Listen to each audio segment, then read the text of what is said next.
Ya, ada 7 kebiasaan anak Indonesia hebat. Ya, jadi ada 7 kebiasaan anak Indonesia hebat. Itu yang pertama adalah bangun pagi. Yang kedua beribadah. Yang ketiga berolahraga. Yang keempat makan sehat dan bergizi. Yang kelima gemar belajar. Yang keenam bermasyarakat. Dan yang ketujuh adalah tidur cepat. Nah, gerakan 7 kebiasaan anak Indonesia hebat ini sebenarnya dilatar belakangi oleh beberapa permasalahan dan ancaman. Permasalahan dan ancaman yang berkaitan dengan penguatan pendidikan karakter di Indonesia. Yang pertama, eh, g- adanya gangguan mental. Gangguan mental, kalau dilihat dari hasil penelitian, 1 dari 3 remaja mengalami masalah kesehatan mental. Dan 15,5 juta remaja diperkirakan mengalami gangguan mental dalam 1 tahun terakhir, seperti gangguan kecemasan, depresi, dan ADHD. Kemudian fenomena yang lain atau permasalahan yang lain adalah kecanduan gadget. Jadi sekitar 31 remaja di Indonesia mengalami kecanduan internet dengan 7 dari 10 remaja putri kecanduan media sosial. Dan 9 dari 10 remaja putra kecanduan game online. Berikutnya, permasalahan dan ancaman adalah kaitannya dengan pornografi. Sekitar 66% anak di Indonesia telah terpapar konten pornografi. Kemudian narkoba, ini narkoba ini serem juga ini, ya. Sekitar 4,8 juta orang Indonesia yang termasuk dalam kelompok usia 15 hingga 65 tahun pernah menggunakan narkoba. Kemudian globalisasi dan budaya asing. Indonesia sebagai negara yang kaya akan budaya dan nilai-nilai luhur menghadapi ancaman yang dapat menggerus identitas dan karakter bangsanya. Ancaman ini datang dari berbagai sisi, mulai dari pengaruh budaya asing hingga permasalahan internal yang melibatkan moral, pendidikan, dan sosial. Berikutnya, krisis moral dan etika, ya, ancaman serius bagi penguatan karakter bangsa seperti korupsi, intoleransi, kekerasan, dan ini mengalami peningkatan dari tahun ke tahun.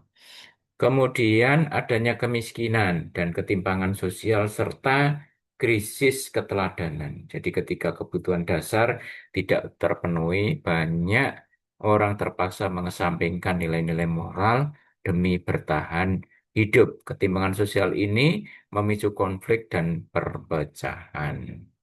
Nah, ini keseluruhan adalah permasalahan dan ancaman penguatan karakter di Indonesia sehingga gerakan anak Indonesia hebat, ya, 7 gerakan ini dimunculkan, ya.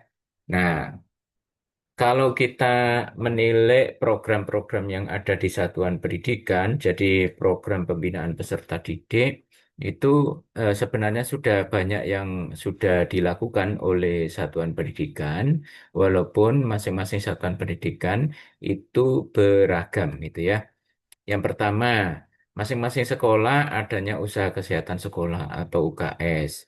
Kemudian yang kedua, nah ini yang baru dicanangkan, walaupun sebenarnya substansinya juga sudah pernah dilaksanakan di satuan pendidikan di seluruh Indonesia, yaitu gerakan 7 kebiasaan anak hebat. Ya.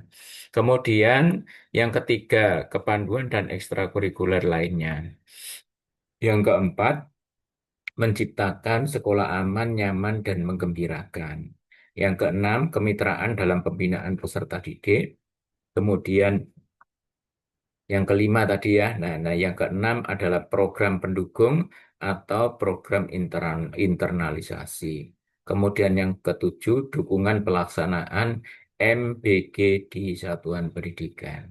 Jadi kalau kita telaah di sini misalnya UKS, nah UKS ini bertujuan untuk meningkatkan kapasitas dan peran tim pembina dan tim pelaksana UKS. Ini sudah banyak, ini masing-masing sekolah melaksanakan kegiatan ini, baik melalui kegiatan ekstrakurikulernya maupun kokurikulernya. Kemudian gerakan 7 kebiasaan anak Indonesia Hebat. Nah, ini baru dicanangkan oleh Menteri Abdul Mukti eh, yang baru ini, itu ya. Kemudian kepanduan dan ekstrakurikuler lainnya, ini kepanduan ini kepramukaan ya, kepramukaan meningkatkan tata kelola kegiatan ekstrakurikuler, berkembangnya potensi kepemimpinan, bakat minat dan berbagai potensi peserta didik. Jadi ini diharapkan melalui kegiatan ekstrakurikuler. Berikutnya, menciptakan sekolah aman, nyaman, dan menggembirakan. Ya, meningkatkan manajemen dan tata kelola sekolah yang aman, nyaman, dan mencerdaskan. Berkembangnya potensi kecerdasan dan karakter peserta didik secara maksimal. Kemitraan dalam pembinaan peserta didik. Nah, ini yang sering dilupakan eh, bahwa pembinaan peserta didik itu perlu ditingkatkan kemitraannya, yaitu meningkatkan kerjasama lintas stakeholder terkait. Kemudian meningkatnya peran mitra secara maksimal. Kemudian program internalisasi, meningkatnya motivasi kepala sekolah, guru, siswa, dan stakeholder terkait dalam melaksanakan penguatan pendidikan karakter. Diperolehnya SDM, duta-duta penguatan pendidikan karakter. Dan yang ketujuh, ini sudah dicanangkan dan sudah dilaksanakan, dan ini merupakan program dari Presiden Prabowo, ya, yaitu dukungan pelaksanaan MPG, makan bergizi gratis di satuan pendidikan. Berikutnya, apa sih sebenarnya urgensi dari 7 kebiasaan eh, anak Indonesia hebat ya? 7 kebiasaan anak Indonesia hebat ini urgensinya apa gitu ya? Nah, yang pertama, kalau kita lihat pasti ada kelemahan dan tantangan. Kelemahan dan tantangan ini ada perkembangan teknologi, kemudian ada mau perkembangan teknologinya luar biasa, ini membawa dampak baik positif maupun negatif. Ya, yang kita jaga di sini adalah dampaknya yang negatif. Kemudian ada generasi instan. Generasi instan itu ya generasi-generasi saat ini yang muncul yang maunya serba serba sudah jadi, kurang bekerja keras untuk menghasilkan sesuatu gitu ya. Kemudian penurunan karakter peserta didik. Penurunan karakter peserta didik ini dapat kita amati dari berbagai media atau dari yang dapat kita amati di sekeliling kita. Kejahatan, kekerasan dalam dunia pendidikan. Nah, ini yang akhir-akhir ini juga menjadi konsen kita bersama bahwa di lingkungan pendidikan juga ada yang kekerasan, baik disengaja maupun tidak disengaja, baik verbal maupun nonverbal, gitu ya. Nah, ini yang menjadi urgensi. Kenapa ini harus dilaksanakan? Kemudian menurunnya pemahaman terhadap budaya lokal. Dan yang terakhir, problematika kesehatan fisik dan psikis. Wah, banyak sekali ini. Ada judi online, obesitas, anak-anak kita karena kurang gerak sehingga mengalami obesitas, aditif gawai atau ketergantungan terhadap gawai, kemudian kesehatan mental yang terganggu, kemudian ada pornografi yang semakin meluas, kemudian narkoba semakin meningkat. Solusinya, solusinya ini diharapkan bahwa peserta didik ini ya sehat fisik, mental, kemudian cerdas dan kreatif, kemudian peduli dan dan tanggung jawab sosial. Implementasinya berarti melalui 7 kebiasaan anak Indonesia hebat. Yang pertama adalah bangun pagi. Bangun pagi ini sudah agak sulit ini bagi anak-anak kita, anak-anak Indonesia ya, bangun pagi, kemudian beribadah. Nah, beribadah, kemudian berolahraga, kemudian makan sehat dan bergizi, kemudian gemar belajar, kemudian bermasyarakat, dan yang terakhir adalah tidur cepat. Nah, ini kalau bisa dilaksanakan menjadi kebiasaan, maka akan tercipta generasi emas Indonesia berkarakter, gitu ya. Berikutnya, ini ada beberapa pencerahan dari Menteri Pendidikan Dasar dan Menengah kita, Bapak Profesor Abdul Mukti, ya, MED. Yang pertama, penanaman pendidikan karakter tidak harus melalui berbagai macam teori. Membangun pembiasaan yang dengan pembiasaan itu akan terbangun kebiasaan. Dari kebiasaan terbentuk kepribadian, dari kepribadian terbangun peradaban. Jadi, mulai dari pembiasaan akan menjadi kebiasaan, dan akhirnya menjadi kepribadian, dan yang terakhir menjadi peradaban. Berikutnya, generasi Indonesia hebat seharusnya menjadi generasi yang tidak hanya mampu beradaptasi dengan perubahan. Jadi tidak hanya mampu beradaptasi dengan perubahan, tetapi generasi yang menentukan perubahan. Jadi penentu, pelaku, ya, bukan hanya bisa beradaptasi. Generasi yang memiliki visi jauh ke depan untuk memajukan bangsa dan negara, itu ya. Nah, berikutnya Asta Cita. Nah, ini kaitannya dengan program Bapak Presiden kita, ya, Presiden Prabowo dan Wapres Gibran, ya. Asta Cita eh, memperkuat pembangunan sumber daya manusia, sains, teknologi, pendidikan, kesehatan, prestasi olahraga, kesetaraan gender, serta penguatan peran perempuan, pemuda, dan penyandang disabilitas. Jadi salah satu upaya Kemendiknas dalam memperkuat pembangunan SDM adalah melalui penguatan pendidikan karakter, melalui program gerakan 7 kebiasaan anak Indonesia hebat, kemudian pertemuan pagi ceria, dan gerakan kepanduan dan ekstrakurikuler lainnya. Di pusat ada badan yang menangani penguatan karakter, yaitu Pusat Penguatan Karakter. Yang bertugas yang pertama adalah menyusun kebijakan teknis di bidang penguatan karakter, yang kedua pelaksanaan penguatan karakter, yang ketiga koordinasi dan fasilitasi pelaksanaan penguatan karakter, yang keempat, pemantauan, analisis, evaluasi, dan pelaporan di bidang penguatan karakter. Dan yang terakhir adalah pelaksanaan urusan ketatausahaan pusat. Nah, layanan penguatan karakter peserta didik ya. Jadi 8 dimensi profil lulusan ya. Jadi kalau kemarin kita di program P5 penguatan proyek penguatan profil pelajar Pancasila ada 5 dimensi. Nah, sekarang ada 8 dimensi. Jadi eh, 8 dimensi profil lulusan yaitu pengembangan model-model penguatan karakter yang kultural, partisipatif, humanis, dan bisa diukur dampaknya, yaitu pendidikan, nilai, dan lain-lain. Pengembangan materi 8 dimensi profil lulusan.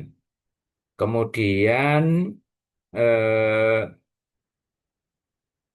ini ada juga ada kampanye above the lines dan below the line ya. Jadi kalau above the line itu berarti apa namanya ya secara langsung ya.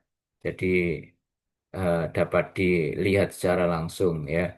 Jadi produksi konten, aktivasi media sosial, kampanye melalui media, lagu, film, komik dan lain-lain. Kemudian publikasi praktek baik ya. Kalau below the line bisa melalui webinar, talkshow dan lain-lain. Fasilitasi penguatan karakter, sosialisasi, pendampingan, advokasi dan peningkatan kapasitas. Nah, ini adalah 8 profil lulusan yang diharapkan, ya. 8 profil lulusan yang diharapkan. Yang pertama adalah keimanan dan ketakwaan terhadap Tuhan Yang Maha Esa.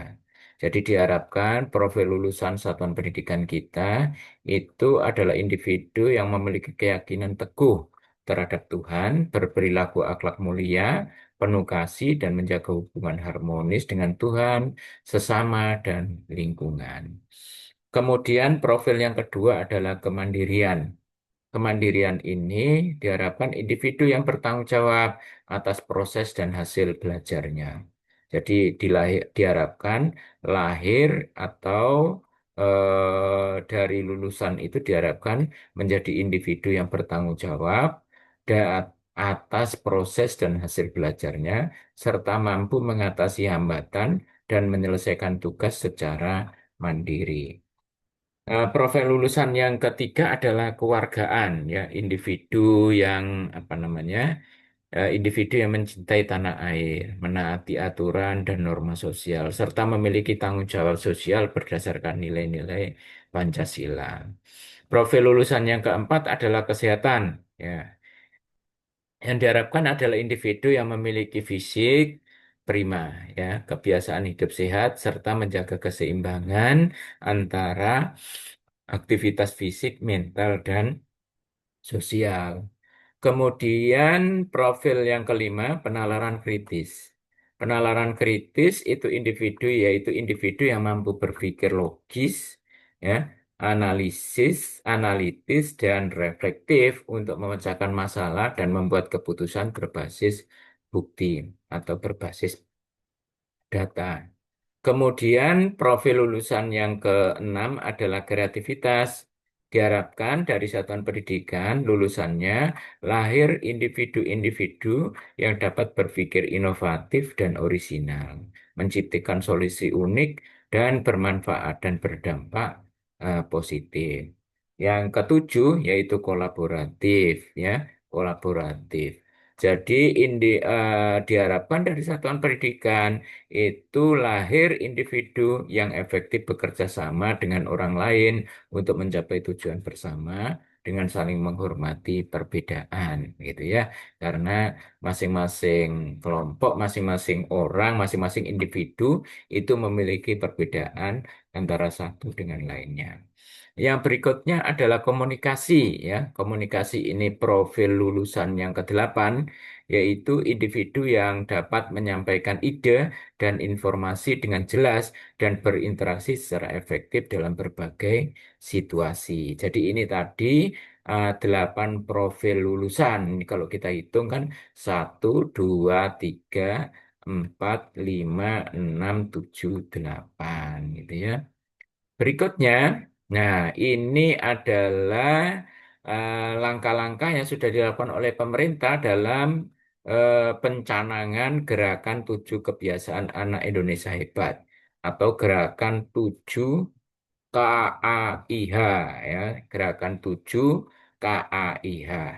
Yang pertama adalah penyusunan dan sosialisasi buku panduan gerakan 7 KAIH. Mungkin Bapak Ibu sudah pernah melihat atau sudah punya mungkin dalam bentuk PDF-nya buku panduan ini.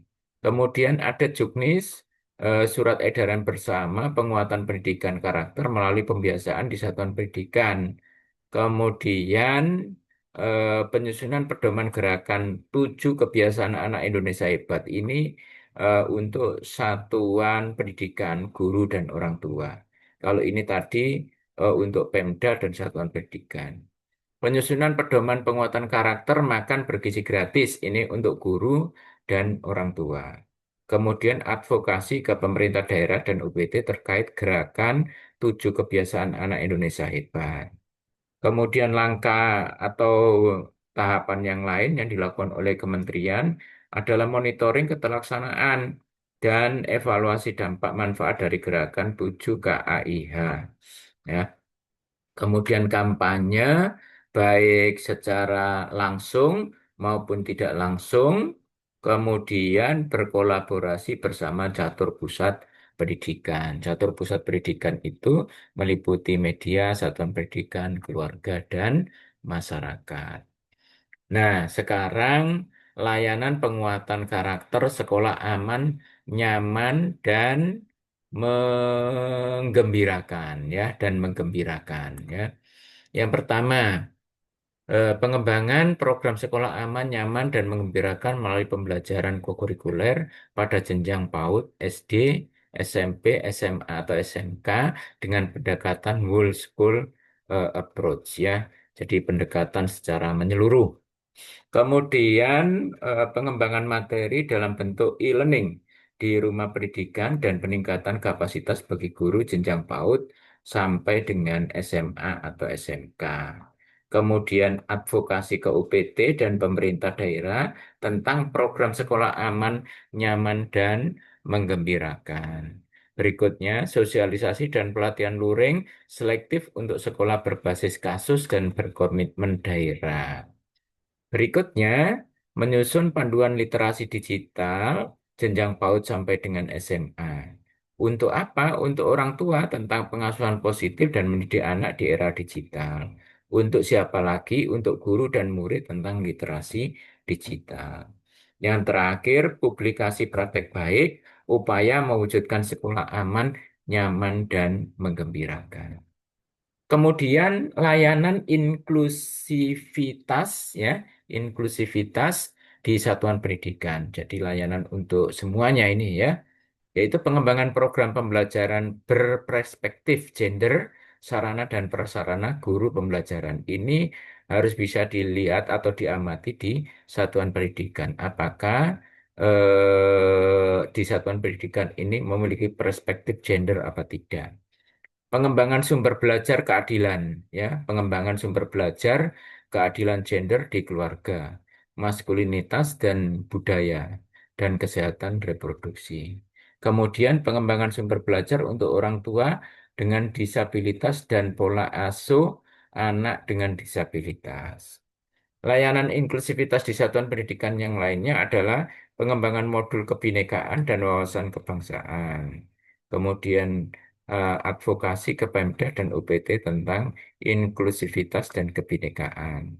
Yang terakhir, layanan inklusivitasnya adalah kampanye baik secara langsung maupun tidak langsung serta apa ya aktivitas bisa dalam bentuk lomba, praktek baik dan berkolaborasi bersama catur pusat pendidikan. Isu prioritas nasional tentang penguatan karakter. Ya, ini masih ada isu prioritas nasional tentang penguatan karakter. Yang pertama, penyusunan panduan pengaturan penggunaan gawai. Wah, karena gawai ini kan lagi apa ya? Oh, anak-anak kita kalau tidak pegang ini bisa eh, apa namanya mesti mencari gitu ya. Nah, sehingga penyusunan panduannya perlu dilakukan. Ini untuk siapa? Untuk satuan pendidikan. Kemudian penguatan program kesehatan mental bagi remaja. Ini untuk siapa? Untuk peserta didik. Pengembangan buku saku anti narkoba. Ini untuk peserta didik. Pencegahan judi online di satuan pendidikan. Ini untuk satuan pendidikan. Kemudian pencegahan pornografi anak. Ya berarti untuk peserta didik. Kampanye anti korupsi mulai dari jenjang PAUD sampai dengan SMA. Ini untuk guru, siswa, dan orang tua. Pengembangan program pencegahan anak terlibat terorisme, ini untuk satuan pendidikan dan peserta didik. Kemudian isu prioritas yang lainnya, pengembangan program dan kampanye pencegahan perkawinan anak, ya. Jadi ini juga untuk peserta didik. Kemudian pengembangan melalui kesehatan reproduksi ini untuk peserta didik. Nah, strategi penguatan pendidikan karakter melalui program dan kebijakan, ya, dan kebijakan. Jadi, menggerakkan penguatan pendidikan karakter secara kultural dengan meningkatkan peran Tripusat Pendidikan menjadi catur pendidikan. Dulu kan kita mengenal istilah Tripusat Pendidikan. Apa prestasi atau karakter peserta didik itu dipengaruhi oleh Tripusat Pendidikan melalui sekolah, keluarga, dan masyarakat. Sekarang tambah satu yaitu media. Jadi karena media ini kan pengaruhnya luar biasa. Strategi pendukung mendorong sekolah untuk mengembangkan program penguatan karakter berbasis budaya dan kearifan lokal. Kemudian optimalisasi peran UPT Kemendiknas. Mungkin ini ya Balai Guru dan Tenaga Kependidikan, BPMP itu ya yang dimaksud di sini. Kemudian penguatan pola asuh positif dan pelibatan masyarakat untuk tumbuh kembang. Selanjutnya, meningkatkan pemanfaatan media pelaksanaan BIMTEK, sosialisasi, advokasi, atau rapat melalui webinar, talkshow, media sosial, dan e-learning melalui rumah pendidikan. Berikutnya, strategi pendukung yaitu perlu dilakukan sinergitas. dengan kementerian atau lembaga, jaringan masyarakat sipil, organisasi mitra, organisasi masyarakat, atau organisasi keagamaan. Ini semua adalah strategi penguatan pendidikan karakter melalui program dan kebijakan. Nah, ini strategi penguatan pendidikan karakter melalui kolaborasi dan kemitraan. Jadi kalau ini berarti melalui kolaborasi dan kemitraan. Kolaborasi dengan inovasi, ya inovasi ini apa ya lembaga apa namanya lembaga pengembangan pendampingan peningkatan mutu pendidikan ya. Ini banyak sekali video-videonya juga yang dilaksanakan oleh inovasi terkait pengembangan modul dan program sekolah aman, nyaman dan menggembirakan jenjang PAUD atau sampai SD gitu ya. Kemudian kolaborasi dengan UNICEF ya terkait pengembangan modul dan program sekolah aman, nyaman dan menggembirakan dari SMP sampai SMA dengan pendekatan whole school approach. Kolaborasi bersama pemerintah daerah, dinas pendidikan, provinsi, kabupaten kota, UPT untuk pelaksanaan penguatan karakter. Kemudian kolaborasi dengan Ma'arif Institute terkait diseminasi modul Tunas Bhinneka. Kolaborasi dengan Rumah Kebangsaan untuk diseminasi modul pelatihan penguatan karakter kebangsaan bagi praktisi pendidikan. Kolaborasi dengan Kementerian Komunikasi dan Digital terkait panduan pengaturan penggunaan gawai dan lainnya untuk penguatan karakter. Kolaborasi dengan Kementerian Kesehatan terkait kesehatan mental remaja, kolaborasi dengan KPK terkait dengan pendidikan anti korupsi. Kolaborasi yang berikutnya adalah dengan organisasi mitra, komunitas untuk penguatan karakter, komunitas sahabat karakter, atau dengan kolaborasi dengan Aisyah atau Muslimah. Nah, proses pembentukan karakter atau kepribadian tadi di depan sudah disampaikan, dimulai dari pembiasaan, kemudian menjadi kebiasaan, kebiasaan menjadi kepribadian, kepribadian menjadi peradaban. Nah, di sini diperlukan pembentukan karakter itu yang pertama adalah konsistensi dalam usaha konsistensi dan kolaborasi. Kalau nggak konsisten, ya tidak akan berlanjut untuk penguatan karakternya. Kalau tidak kolaborasi, juga rasanya tidak mungkin bisa tercapai karena saling mempengaruhi satuan pendidikan, keluarga, masyarakat, media, dan seluruh pemangku kepentingan. Nah, ini tadi sudah disinggung juga di depan, gerakan 7 kebiasaan anak Indonesia hebat. Ya, gerakan untuk menanamkan kebiasaan-kebiasaan positif pada anak-anak Indonesia sejak dini, mendukung penguatan karakter utama bangsa dan mendukung tercapainya 8 dimensi profil lulusan. Ya, jadi yang pertama melalui pembiasaan, bangun pagi, beribadah, berolahraga, makan sehat dan bergizi, gemar belajar, bermasyarakat, tidur cepat melalui pelibatan catur pusat pendidikan. Jadi kalau dulu tri pusat pendidikan sekarang tambah lagi karena yang pertama sekolah, keluarga, masyarakat. Dulu media itu mungkin masuk di masyarakat gitu.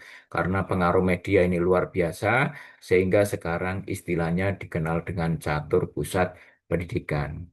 Dengan metode pembiasaan yang penuh kesadaran, bermakna, dan menggembirakan. Ini adalah prinsip-prinsip di deep learning.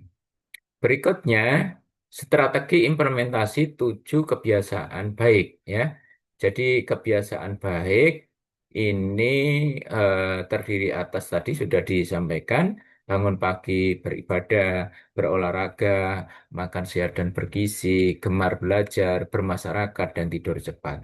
Jalurnya bisa melalui pendidikan formal, pendidikan non formal, atau pendidikan informal. Kalau formal, yo TK, SD, SMP, SMA, SMK ya. Kalau non formal PAUD, paket A, paket B, paket C, life skill. Kalau informal homeschooling dan pendidikan di keluarga. Bisa melalui catur pusat pendidikan, melalui satuan pendidikan, keluarga, masyarakat, dan media. Bentuk kegiatannya, kalau di satuan pendidikan bisa dalam bentuk intrakurikuler, penguatan tata kelola sekolah. Kalau di keluarga bisa pembiasaan dan pengasuhan positif. Kalau di masyarakat bisa bermain dengan teman sebaya, kegiatan sosial, dukungan pengasuhan positif. Kalau di media berarti produksi dan pemetaan media yang berbineka. Siapa saja yang terlibat? Aktornya di sini adalah guru, tenaga kependidikan, orang tua, dan masyarakat. Metodenya apa? Pembiasaan yang penuh kesadaran, bermakna, dan menggembirakan. Sasarannya berarti peserta didik. Berikutnya, nah ini prinsip penerapan 7 kebiasaan anak Indonesia hebat. Jadi prinsipnya ini mengacu pada prinsip di deep learning juga. Yang pertama adalah penuh kesadaran. Peserta didik terlibat secara menyeluruh dalam proses pembelajaran, meningkatkan kesadaran berpikir, perasaan, dan lingkungan sekitar. Bermakna, peserta didik dapat memahami materi secara menyeluruh, dapat menghubungkan suatu konsep atau informasi baru yang akan diajarkan dengan konsep atau informasi sebelumnya yang sudah dipahami sampai tahap aplikasi dalam kehidupan nyata. Menggembirakan artinya peserta didik mempunyai emosi positif yang berhubungan dengan proses pembelajaran, termasuk rasa ingin tahu, semangat, dan motivasi. Nah, bagaimana model penguatan karakter berbasis kebiasaan, ya. Pembutuhan karakter seringkali dipengaruhi oleh kebiasaan dan pembiasaan yang diterapkan sejak dini. Jadi, eh, dimulai dari kebiasaan, pembiasaan gitu ya. Kebiasaan adalah perilaku atau tindakan yang dilakukan secara berulang-ulang sehingga dilakukan secara otomatis. Pembiasaan adalah proses pembentukan sikap dan perilaku yang dilakukan secara berulang-ulang sehingga menjadi kebiasaan yang relatif menetap dan bersifat otomatis. Ya, jadi setelah itu menjadi karakter merupakan ciri atau sifat khas yang berbentuk dalam diri seseorang. Ia bisa mencakup nilai-nilai dasar yang berpengaruh perilaku individu dan berinteraksi dengan lingkungan sosialnya.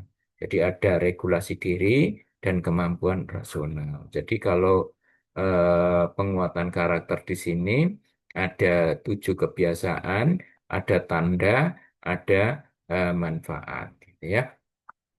Nah, manfaat sekarang, manfaat kebiasaan bangun pagi. Ya, bangun pagi ini adalah satu dari 7 kebiasaan anak Indonesia hebat. Jadi tanda-tandanya ini, tanda-tanda kenapa ini harus dibiasakan? Karena kalau misalnya tidak bangun pagi, maka pertama ya pertandanya malas itu ya. Kemudian dia akan menunda-nunda pekerjaan, kemudian mudah stres karena bangun siang baru bangun gitu kan, tidak tepat waktu, sekolah sering terlambat, kesulitan mengatur waktu karena waktunya tidur tidak tidur gitu ya. Waktunya bangun malah tidur. Emosi yang tidak stabil, mudah stres, labil, kurang fokus, sakit-sakitan, tidak sehat karena tidak bangun pagi tadi. Generasi stroberi atau instan. Kemudian perencanaan kurang matang karena bangun sudah siang. Kurang konsentrasi. Sehingga yang kalau ada tanda-tanda semacam ini perlu dipastikan kembali bahwa peserta didik kita itu kemungkinan besar adalah tidak biasa bangun pagi. Nah, kalau bangun pagi ini dilaksanakan, maka manfaatnya anak akan menjadi rajin, produktif, percaya diri, tepat waktu, keseimbangan hidup dan kualitas hubungan sosial yang baik, emosinya stabil, bisa mengelola stres, regulasi diri baik, fokus dalam bekerja, sehat, empatik, sabar, dan komunikatif, perencanaan terstruktur, konsentrasi optimal, dan prima. Nilai dan karakter dari kebiasaan bangun pagi ini dapat meningkatkan disiplin, meningkatkan kemampuan dalam mengelola waktu, meningkatkan pengendalian diri, meningkatkan keseimbangan jiwa dan raga, meningkatkan kesuksesan. Jadi bangun pagi sebelum matahari terbit, membersihkan tempat tidur, menyusun rencana harian. Yang kedua, manfaat kebiasaan beribadah ya. Tandanya ini kenapa kebiasaan beribadah ini perlu dibiasakan? Ya, pribadinya tidak pertama ya karena pribadi yang tidak religius. Kemudian adanya penurunan moralitas, kemudian sifatnya individualis, tidak percaya diri, tidak berprinsip, krisis manajemen stres, mudah frustasi, kurang bersyukur, eksklusif, intoleran, kurang komitmen perbaikan diri, kurang refleksi. Nah, ini kalau ada tanda-tanda semacam ini, berarti perlu dibiasakan kebiasaan beribadah. Manfaatnya apa? Nanti diharapkan kalau sudah terbiasa dengan beribadah, maka akan menjadi pribadi religius, moralitas baik, ketenangan batin dan cinta ciptaan Tuhan, empati dan bermoral, percaya diri dan sopan, punya prinsip dan pendirian, bisa mengelola stres dan ikhlas, ketenangan batin, hidup lebih holistik, empati dan solidaritas, hormat dan harmonis dalam pergaulan, adanya komitmen dalam motivasi, perbaiki diri lebih baik, adanya kemampuan refleksi untuk pandangan hidup yang positif. Nilai karakter apa yang bisa dikembangkan? Yang pertama adalah meningkatkan hubungan dengan Sang Pencipta. Kemudian yang kedua, meningkatkan nilai etika, moral, spiritual, dan sosial. Yang ketiga, meningkatkan pemahaman tujuan hidup dan arah yang bermakna. Yang keempat, meningkatkan kebersamaan dan solidaritas. Yang kelima, meningkatkan peningkatan diri secara berkelanjutan. Aktivitas sederhana, yaitu aktivitas ibadah sesuai dengan agama dan kepercayaan masing-masing. Kemudian manfaat kebiasaan berolahraga ya. Jadi ini tanda-tandanya ya kurang olahraga itu obesitas, gangguan mental, pikiran kurang fokus, fisik yang lemah, tidak percaya diri, kurang menjaga kebugaran fisik, tidak menjaga penampilan diri, tidak paham akan potensi diri, tidak punya rencana pengembangan bakat, sulit menghargai orang lain, curang. Nah, ini maka olahraga harus dibiasakan. Agar apa manfaatnya? Kalau rajin olahraga, tubuh sehat dan ideal, mental yang kuat, pikiran fokus, fisik kuat, percaya diri akan tubuhnya, fisik yang bugar, penampilan diri yang ideal, tahu potensi diri dan bisa mengembangkannya, tahu bakat dan dapat mengembangkannya, bisa bekerja sama dan menghargai orang lain, dan jujur. Nilai apa yang dapat diperoleh dari kebiasaan berolahraga? Yang pertama, mencapai kesehatan fisik dan mental. Jadi fisiknya, mentalnya lebih sehat. Menjaga kebugaran tubuh, tubuhnya lebih bugar. Meningkatkan potensi diri, meningkatkan nilai sportivitas. Aktivitas sederhananya, senam di pagi hari setiap hari, jalan kaki 1.000 langkah setiap hari. Misalnya, ada 1.000 langkah. Berikutnya, manfaat kebiasaan makan sehat dan bergizi.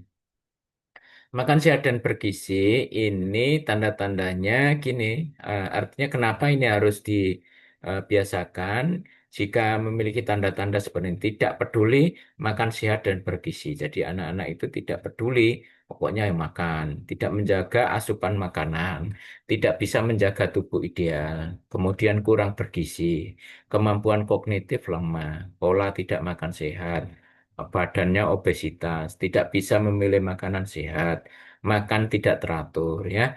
Nah, ini ada 7 kebiasaan yaitu makan sehat dan bergizi.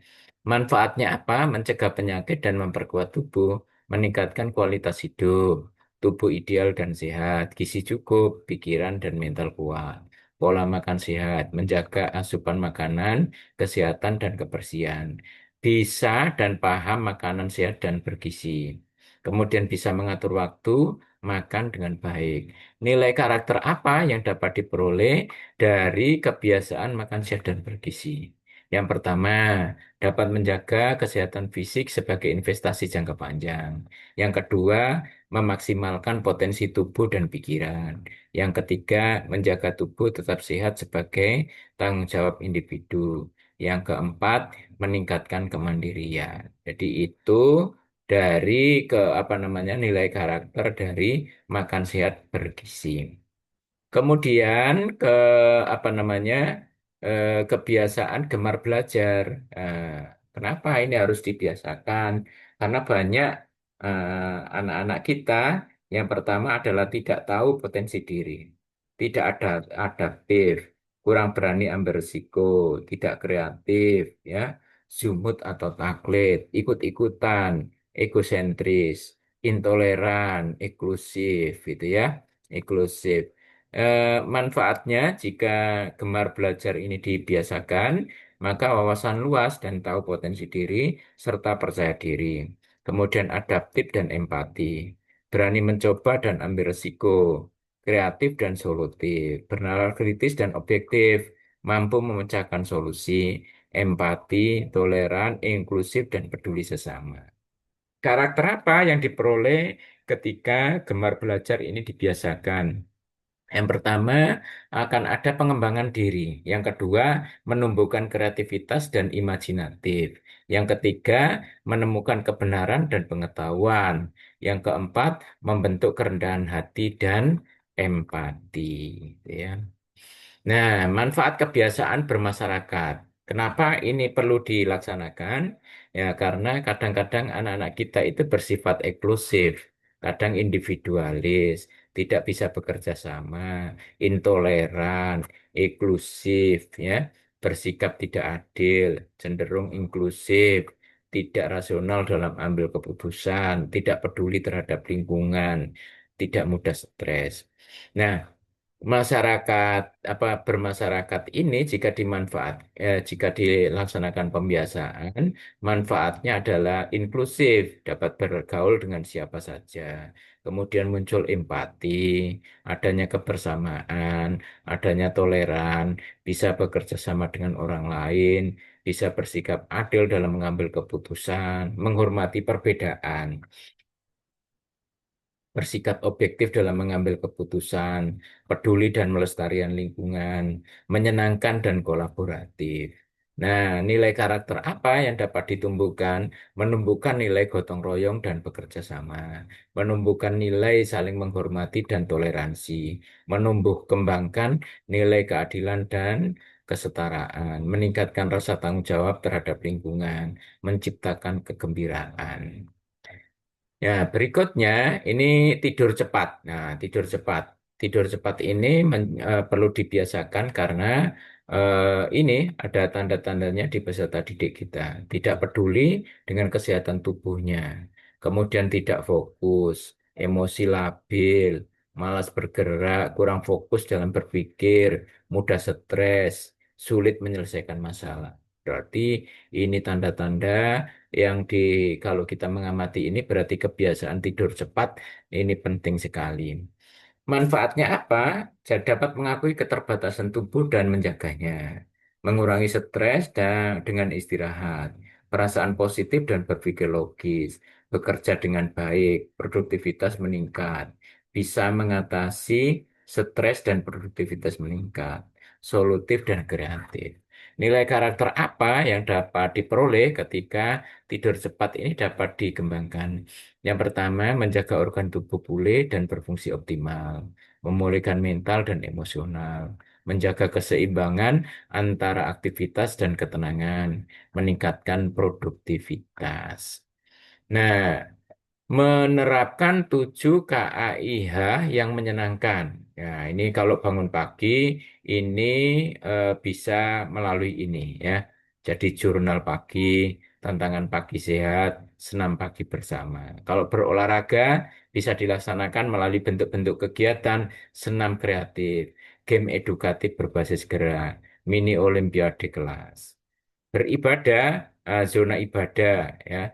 Kemudian jadwal ibadah kelas, kartu ibadah harian. Kemudian makan sehat dan bergizi, ini dapat dilaksanakan berbagai bentuk kegiatan. Yang pertama, hari bekal sehat, ya, eksperimen makanan, ya, membuat proyek kelas tentang gizi dengan membandingkan makanan sehat dan tidak sehat. Drama nutrisi, membuat drama pendek tentang pentingnya makan sehat. Kalau gemar belajar dapat dilaksanakan kegiatannya belajar sambil bermain ya. menggunakan game edukatif seperti kuis, teka-teki, dan eksperimen sains sederhana. Metode bercerita mengajarkan konsep sulit melalui cerita yang menarik. Tantangan belajar memberikan tantangan belajar yang membuat anak penasaran dan termotivasi. Bermasyarakat dapat dilaksanakan dalam bentuk proyek sosial kelas. Hari persahabatan, diskusi reflektif. Kalau tidur cepat, ya bisa melalui jurnal tidur, cerita sebelum tidur, komitmen tidur sehat. Nah, catur pusat pendidikan, ini berarti jalur pendidikan, ini satuan pendidikan, kemudian keluarga, media, masyarakat. Keluarga ini perannya apa? Dapat dilihat di sini, ya. Kemudian satuan pendidikan perannya seperti apa, ya. Untuk pembelajaran formal, sosialisasi nilai moral, dan pengembangan minat bakat. Ini berarti di jalur formal, gitu ya. Kemudian ada yang melalui media, ada juga yang dapat dikembangkan dari masyarakat. Berikutnya, peran serta dan kolaborasi catur pendidikan. Peran-perannya masyarakat bisa menjadi sumber belajar, memberikan pengalaman praktis dan nilai-nilai sosial, ikut berperan dan membangun lingkungan yang kondusif bagi pembelajaran. Bentuk kolaboratifnya ya bisa dibangun kerjasama, gitu ya. Peran media dan kolaboratif catur pusat pendidikan. Peran media ya menyediakan akses informasi dan sumber pembelajaran, kampanye publik tentang karakter utama bangsa, menyediakan ruang digital ramah anak. Kalau apa namanya kolaborasi ini satuan pendidikan ya satuan pendidikan ini menyediakan layanan pendidikan atau kurikulum ya, membangun keterampilan kognitif, afektif, dan psikomotor. Keluarga memberikan pendidikan tentang karakter dan moral sejak dini, memberikan tauladan, mendukung sarpras untuk pembelajaran di rumah, serta memberikan dukungan emosional bila ada permasalahan. Strategi implementasinya ya strategi implementasinya bisa dalam melalui apa komunikasi ya, kemudian komitmen, kemudian melalui satuan organisasi atau struktur organisasi, melalui sumber daya. Berikutnya, faktor komunikasi ya. Komunikasi bisa untuk sosialisasi, edukasi, peningkatan kapasitas, advokasi, dan diseminasi. Dan yang terakhir adalah pendampingan, gitu ya. Faktor sumber daya dapat berupa regulasi pendukung atau SDM pendukung ya dari catur pusat pendidikan, kemudian kesepakatan komitmen jaringan birokrasi, komitmen organisasi mitra. Sekarang faktor struktur organisasi ya dapat melalui tim pencegahan dan penanganan kekerasan di satuan pendidikan, satuan tugas di pemerintah daerah, satuan tugas lain yang terkait ya. Jadi itu adalah 7 kebiasaan anak Indonesia hebat ya. Ya, gerakan ini menjadi gerakan kita bersama ya. Jadi bangun pagi, beribadah, berolahraga, makan sehat dan bergizi, gemar belajar, bermasyarakat, tidur cepat. Ya, hal penting yang perlu diketahui adalah prinsipnya 3S ya. Screen time, screen break, screen zona ya, screen zones ya. Jadi itu saja yang bisa saya sampaikan dan saya akhiri. Terima kasih. Selamat apa semoga dapat disimak dengan baik dan dapat dipraktekkan di satuan pendidikannya masing-masing ya. Terima kasih. Assalamualaikum warahmatullahi wabarakatuh.